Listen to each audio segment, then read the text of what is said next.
Compreendendo a unção, por Kenneth Hagin, capítulo 6. A unção para pregar. Lembro-me como minha avó ficou chocada quando declarei: vou ser pregador. Vovó disse: mas filho, você pode pregar? Você nem sequer consegue falar. Era a pura verdade, porque meu coração não batia corretamente e eu desmaiava se procurava fazer algum esforço. Já tinha aprendido desde a infância a ficar sentado por aí sem abrir a boca. Na realidade, no ano antes de eu ficar confinado à cama, o vovô Drake disse certa noite, à mesa do jantar: vi sua professora Bessie May Hamilton hoje e perguntei como Kenneth está progredindo. Oh, disse ela, Sr. Drake, ele continua sendo exatamente o mesmo. Se ficássemos esperando que ele dissesse alguma coisa, nunca sairia nada.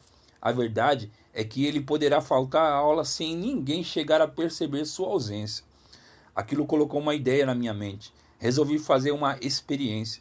Havia somente 2 aulas de tarde, a da senhorita Bessie May e outra. E assim, 2 ou 3 vezes por semana matava as aulas e ia para a diversão. Sabe, realmente nunca sentiram a minha falta.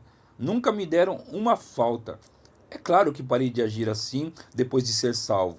Quando voltei ao colégio depois da minha cura, nunca perdi um dia, mas menciono o caso para demonstrar como eu era quieto.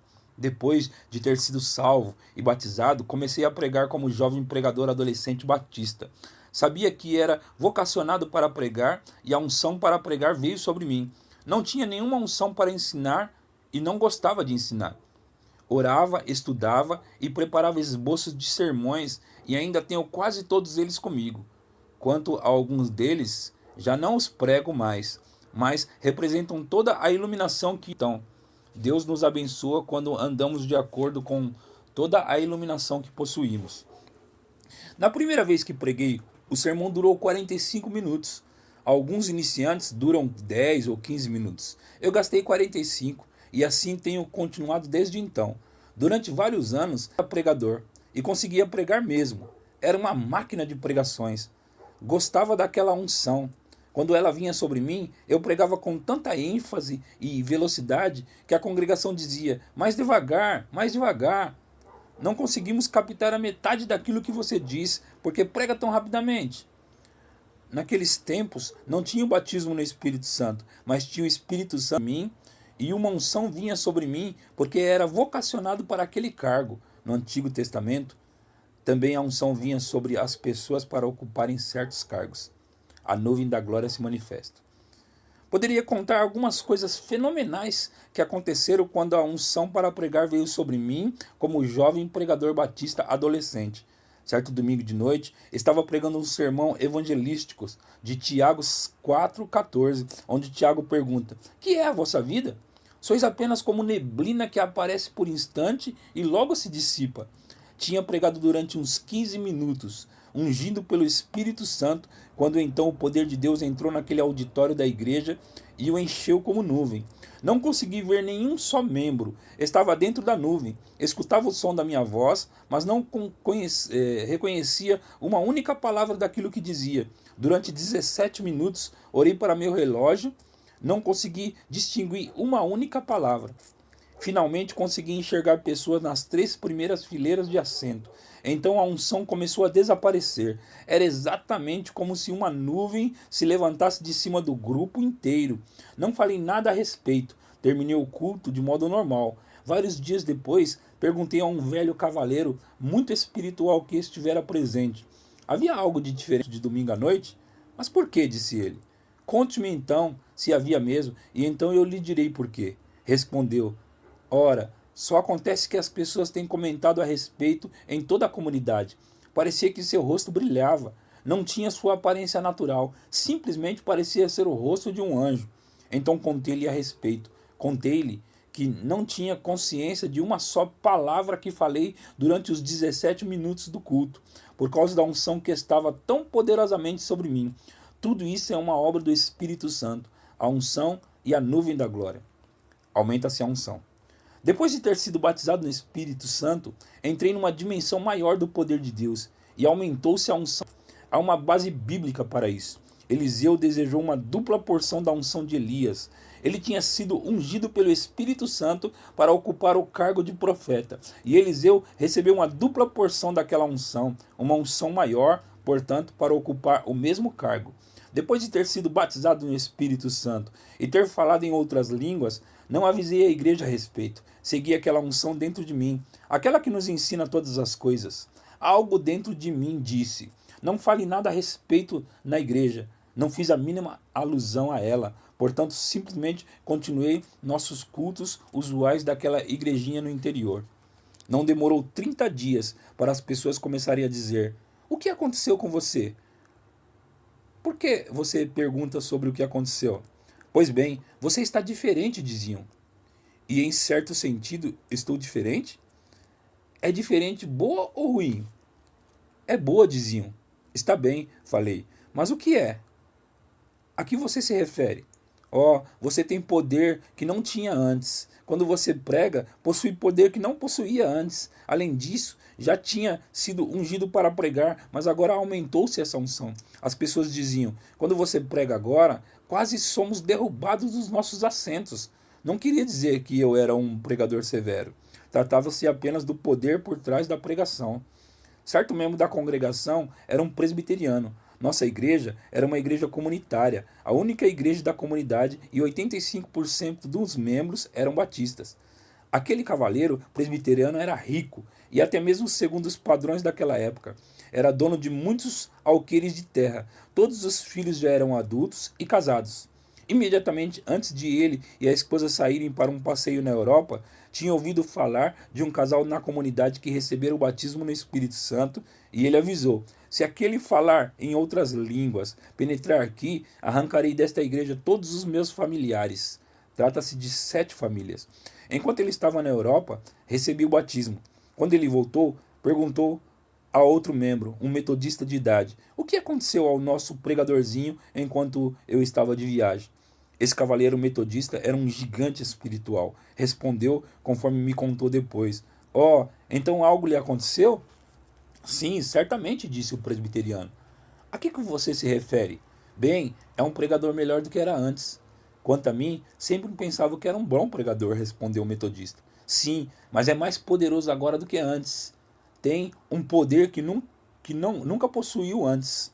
Pessoalmente, já compartilhara minha experiência com aquele metodista, mas nada dissera em público, pois eu não queria nenhuma divisão na igreja. Eu disse então: Senhor C., sabe o que aconteceu ao nosso pregadorzinho enquanto o senhor estava em viagem?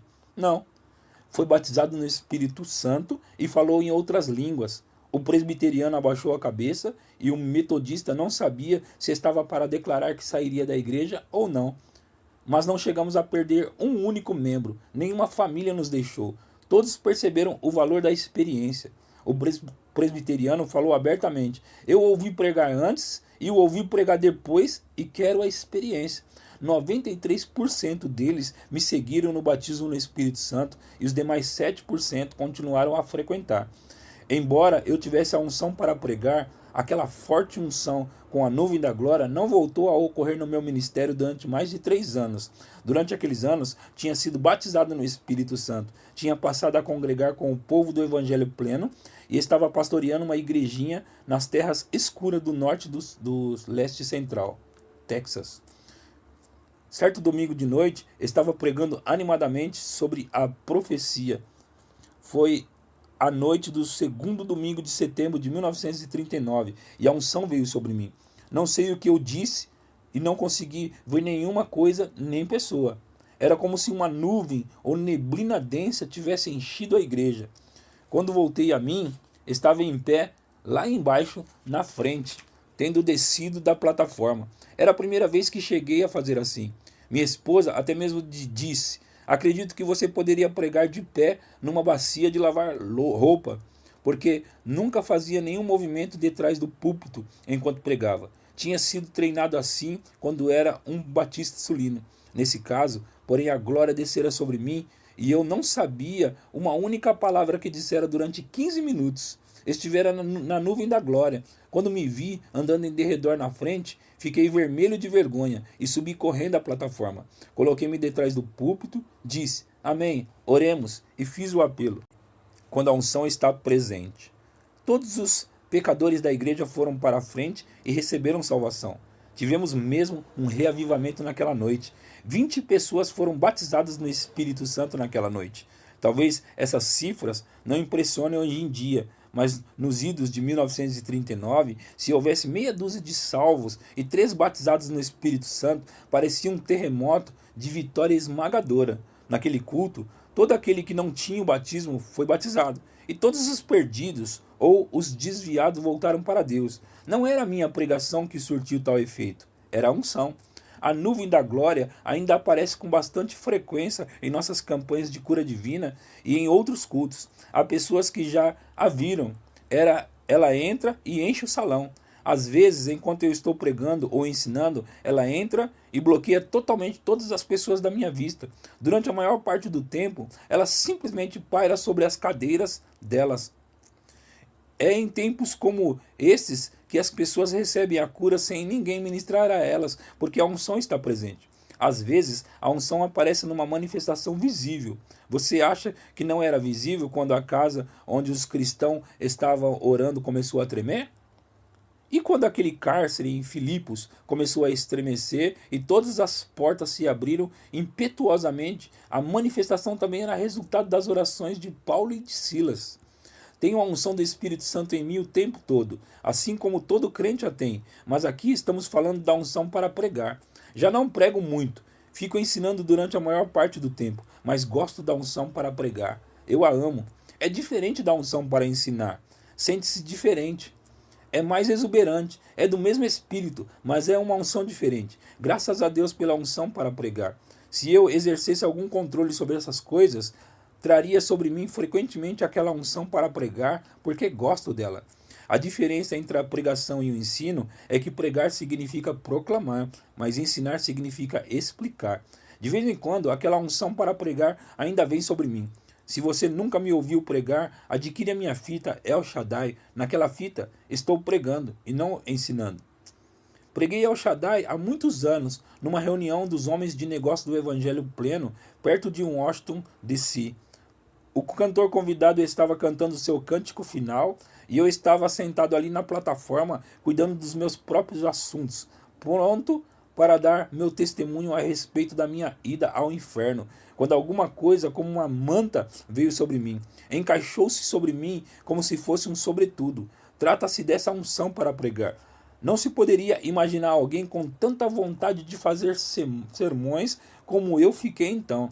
Lembre-se que Elias lançou sua capa sobre Eliseu, simbolizando que o Espírito Santo viria sobre ele daquela maneira, como um manto sobre ele. E foi assim que aconteceu comigo. Afinal de contas, aquelas tipificações e prenúncias do Antigo Testamento foram cumpridas no Novo. Quando passaram para mim a palavra, não tinha minhas anotações do sermão sobre El Shaddai, mas a unção para pregar estava comigo, de modo que simplesmente preguei meu sermão e levantei voo. Tivemos um culto e tanto.